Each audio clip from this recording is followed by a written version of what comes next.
Please don't misunderstand for a glass of Coca-Cola. Wait 1 second, ये आवाज कहाँ से ये आ रही मेरे बेसिन का टैप ओपन है। शिट। हाँ बिल्कुल, आज मैं फ्लूइड मैकेनिक्स की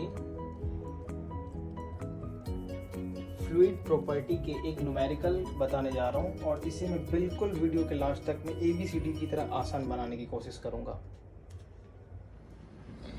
ये क्वेश्चन बेसिकली SSC JEE 2014 में पूछा गया था और इसी क्वेश्चंस के डेटा चेंज करके इसरो, DRDO और गेट में भी और स्टेट गवर्नमेंट के JEE में भी पूछे गए हैं क्वेश्चंस।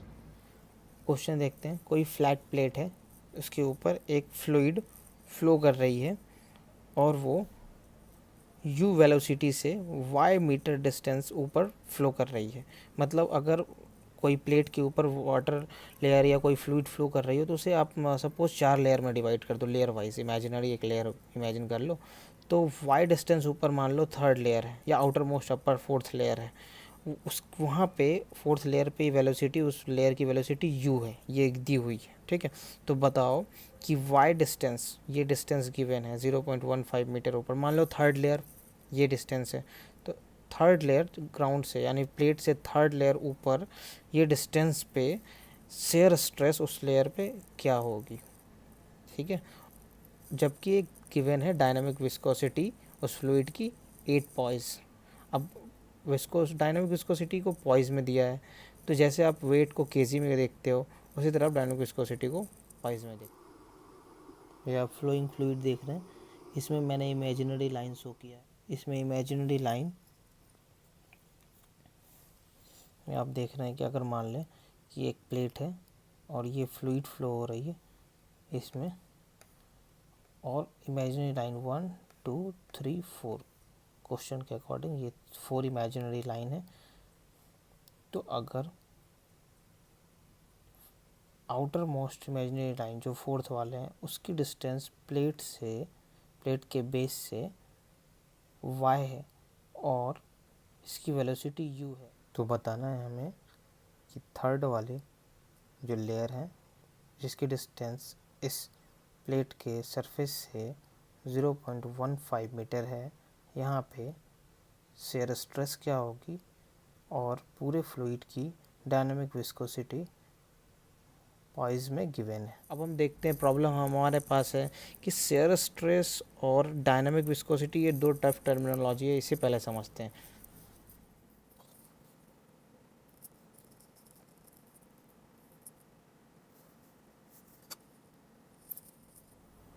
अब हम इस डायग्राम से शेयर स्ट्रेस और डायनामिक विस्कोसिटी समझते हैं।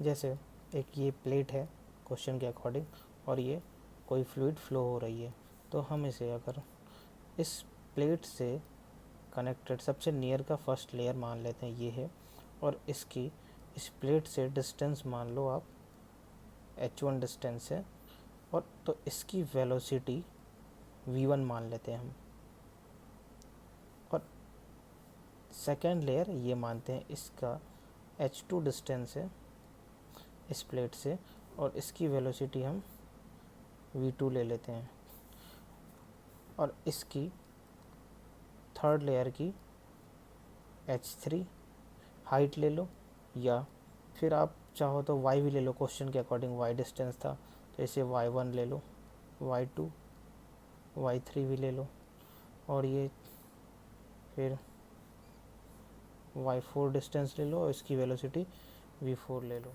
इसे v3 ले लो। अब सबसे नज़दीकी लेयर ये है इस प्लेट के कांटेक्ट में, तो एडिशन फोर्स की वजह से ये यहाँ तक रुकेगी आके। फिर इसके अपर लेयर इसके डिस्टरबेंस की वजह से ये भी कांटेक्ट में है इस लेयर के, तो ये आगे तक थोड़ी रुकेगी। फिर इसके बाद वाली लेयर थोड़ी आगे तक जाके वो भी रुकेगी इसके डिस्टरबेंस की वजह से, और फिर इसके ऊपर वाली लेयर ये इसके 3rd वाले डिस्टरबेंस की वजह से थोड़ी आगे तक जाकर रुकेगी। इसीलिए मैंने वेलोसिटी 1 2 3 इस अकॉर्डिंग इंक्रीजिंग ऑर्डर में दिया। तो अब अगर आप इसे वेलोसिटी प्रोफाइल बनाना चाहो तो ऐसे यहाँ पे देख सकते हो। तो आपने यहीं पे हमने इसी प्लेट में इसी डायग्राम में वेलोसिटी प्रोफाइल बना ली। सारी फ्लूइड इसमें एक साथ निकल रही थी। ये एक लेयर की फ्लूइड है, ये दूसरे लेयर की फ्लूइड है, ये थर्ड लेयर, ये फोर्थ लेयर, ये पूरे लेयर वाइज है। आप ऐसा कर सकते हो, ये एक लेयर, ये दूसरा लेयर, ये थर्ड लेयर, ये फोर्थ लेयर है। तो अगर ये डिस्टेंस मान लिया मैंने, अगर यहाँ पे वेलोसिटी 5 किलोमीटर पर आवर मान लो, ये 10 किलोमीटर पर आवर मान लो, ये 15 किलोमीटर पर आवर मान लो, ये 20 किलोमीटर पर आवर मान लो, और इसे एक्स एक्सिस मान लो, इसे वाई एक्सिस मान लो। तो क्वेश्चन के अकॉर्डिंग क्या था कि इस पॉइंट पे शेयर स्ट्रेस क्या क्रिएट होगा। तो अब हम देखते हैं यहाँ से शेयर स्ट्रेस क्या है। तो शेयर स्ट्रेस डायरेक्टली प्रोपोर्शनल होता है वेलोसिटी ग्रेडियंट के। एक अगर रबर ले लो, है ना, इसके ओरिजिनल ये लेंथ है, ये ओरिजिनल लेंथ है और ये ओरिजिनल शेप है। अगर इसमें हम एक फोर्स अप्लाई करते हैं इस डायरेक्शन में, और इस टोटल एरिया पे, इस एरिया पे, ये रेक्टेंगुलर एरिया पे अगर हम फोर्स अप्लाई करते हैं तो इसके शेप में क्या चेंजेस आता है, ये अब ये पोर्शन यहाँ और ये पोर्शन यहाँ आ गया रहता है। तो ये ऐसा शेप बन जाता है रबड़ का, जब भी अप्लाई करो तो ऐसा। तो शेयर स्ट्रेस की वजह से इसमें स्ट्रेन क्रिएट होता है। तो यहाँ पे स्ट्रेन क्रिएट हो रहा है, इसी को देखो आप मिला दो, तो वही चीज़ यहाँ पे भी है। इस लेयर की वेलोसिटी इस प्लेट की वजह से स्लो हुई, तो इसने इस अपर लेयर के ऊपर स्ट्रेस डाला इतने एरिया में, ठीक है। फिर इसने इसके अपर वाले लेयर पे स्ट्रेस डाला इतने एरिया में, तो ये हुआ शेयर स्ट्रेस। अब इसकी वजह से वेलोसिटी क्या ग्रेडियंट, वेलोसिटी में जो भी चेंजेस आए वो वेलोसिटी ग्रेडियंट है। अब इसकी वेलोसिटी इसके कंपेयर में कम होगी, इसकी वेलोसिटी, फिर उससे ज़्यादा इसकी वेलोसिटी, फिर इससे ज़्यादा इसकी, फिर इससे ज़्यादा इसकी वेलोसिटी होगी। तो वेलोसिटी में डिफरेंस आए। इस वेलोसिटी डिफरेंस की वजह से यहाँ पे रेजिस्टेंस क्रिएट हुआ। कैसे, अब इसने अपर लेयर को रेसिस्ट किया आगे मूव करने से, इसने इसके अपने अपर लेयर थर्ड वाले लेयर को रेसिस्ट किया आगे मूव करने से, तो इसके वजह से रेसिस्टेंस क्रिएट हुए। फ्लूइड की इसी डायनामिक रेसिस्टेंस प्रॉपर्टी को हम डायनामिक विस्कोसिटी कहते हैं। डायरेक्टली प्रोपोर्शनल लिख दो, वेलोसिटी ग्रेडियंट क्या है, d u by d y, जो भी इसमें चेंजेस आए, ये डी यू है, ये जो ये वेलोसिटी में जो भी चेंजेस आए ये डी यू, फिर यहाँ से यहाँ तक ये है डी यू, फिर यहाँ से यहाँ तक ये डी यू, जो भी चेंजेस हैं वो डी यू हैं। और यहाँ पे ये जो डिस्टेंस है ये y है, ये dy बोल सकते हो, ये dy, ये dy, ये भी dy, डिफरेंस जो भी है, ठीक है। तो ये डायरेक्टली प्रोपोर्शनल है। अब आगे टाउ, डायरेक्टली प्रोपोर्शनल को आप हटा दो और इक्वल टू लिख दो mu d u by d y. ये जो म्यू है इसे हम कहते हैं डायनामिक विस्कोसिटी।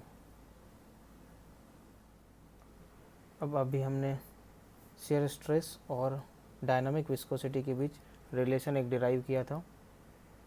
क्या था वो, tau equal to mu d u by d y था। अब आगे क्या करना है, म्यू क्या है, डायनामिक विस्कोसिटी, इसकी वैल्यू दी हुई है 8 पाइस, तो लिख दो टाउ इक्वल टू, हमें शेयर स्ट्रेस फाइंड करना है ना, what is the shear stress, tau find करना है, टाउ को रहने दो, जो वैल्यू है पुट करते हैं अपन। 8 पाइस है तो लिख दिया 8 poise, clear. D u by d y, d u by d y is nothing but differentiation of u with respect to y। तो u की वैल्यू क्या है ये, तो यहाँ पुट कर देते हैं डायरेक्ट u की value y minus y square, tau equal to 8p लिख दो पॉइस को, ठीक है। फिर इसका डिफ्रेंशिएशन 1 बाय 1 करो, ये ऐसा कर दिया, ठीक है। इस y का विद रिस्पेक्ट टू y, एक केस सेकेंड, फिर इसका करो y स्क्वायर का विद रिस्पेक्ट टू y, दोनों से करना है ना डिफ्रेंशिएशन, क्लियर।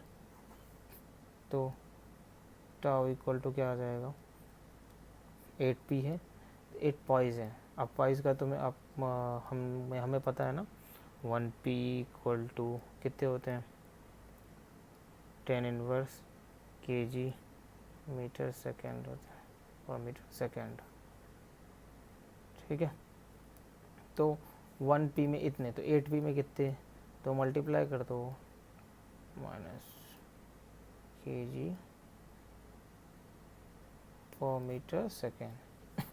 अब इसको सॉल्व करो तो इसके तो 1 हो जाएंगे, है ना। अच्छा, इसके भी यूनिट लेके चले साथ में क्या, तो इसकी यूनिट भी लेके चलते हो।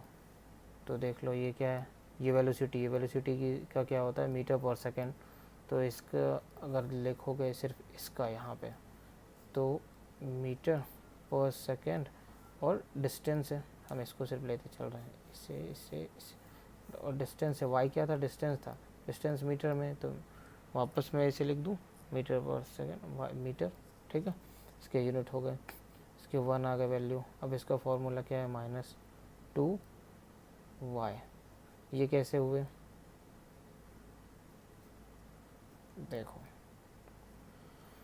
फॉर्मूला डेरिवेशन जानते हो ना, मतलब डिफरेंशिएशन तो मालूम है ना, क्या करते हैं अपन डिफरेंशिएशन के लिए, यहाँ पे कर दूँ, स्पेस है यहाँ पे। चलो, डिफरेंशिएशन एक बेसिक सा है कि अगर हम उसी का विथ रिस्पेक्ट टू करते हैं, अगर फॉर्मूला में देखो y to power n, generally maths में x टू पावर n होता है, तो यहाँ इक्वल टू क्या आ जाएगा, ny n-1, ठीक है। तो वही लगाया मैंने n, तो यहाँ पे n क्या है, 2 है, तो 2 - 1 मतलब 1 आएगा, फिर 1 की पावर, ऐसे ही लिख सकते हैं, क्लियर। टाउ इक्वल टू, फिर इसको 10 टू पावर -1, फिर इसकी वैल्यू पुट कर दो यहाँ पे, 1 माइनस y की वैल्यू क्या है 0.15, तो 0.30 हो जाएगा, यहाँ पे डायरेक्ट यहाँ लिख दिया। अब ये यूनिट है, यूनिट को हम सॉल्व करते हैं, metre second into metre per second metre, clear. अब इससे आप क्या फाइंड कर सकते हैं अपन, टाउ इक्वल टू, इसको सॉल्व करोगे तो क्या आएगा 0.56 करना सॉल्व, और इसे सॉल्व करते हैं तो क्या आएगा। अब देखो यहाँ पे अपन करते हैं थोड़ा इसमें काम, kg है ना, यहाँ पे kg है तो kg लिख दो, kgf मत लिख देना kg, और फिर क्या लिखोगे, मीटर स्क्वायर है, तो यहाँ लिख दो मीटर स्क्वायर, 2 सेकेंड है इंटू सेकेंड स्क्वायर लिख दो, फिर ऊपर मीटर है तो ऊपर वापस से इंटू मीटर लिख दो। मैं ऐसा क्यों कर रहा हूँ, 0.56, क्योंकि ऑप्शन में देखो क्या है, केजी में है ही नहीं ऑप्शन, न्यूटन में है, तो मुझे न्यूटन में करना है, इसीलिए। अब 1 न्यूटन इक्वल टू क्या होता है आप जानते हो, kg metre per second square होता है, kg metre per second square, तो 1 newton equal to kg metre per second square. थोड़े बच्चे जैसा और कर देता हूँ, इंटू क्या है यहाँ पे, मीटर बाय में है तो बाय में रख दो ना, इंटू m स्क्वायर, क्लियर। तो ये क्या हो गया, ये हो गया न्यूटन, ये टोटल, तो न्यूटन पर मीटर स्क्वायर, न्यूटन पर मीटर स्क्वायर आ गया, क्लियर है यार, बहुत इजी है। चलो, अच्छा लगा क्या, तो समझ अगर आया हो और पसंद आया हो तो चैनल को सब्सक्राइब और लाइक भी कर दो, और शेयर भी कर दो जितना हो सके।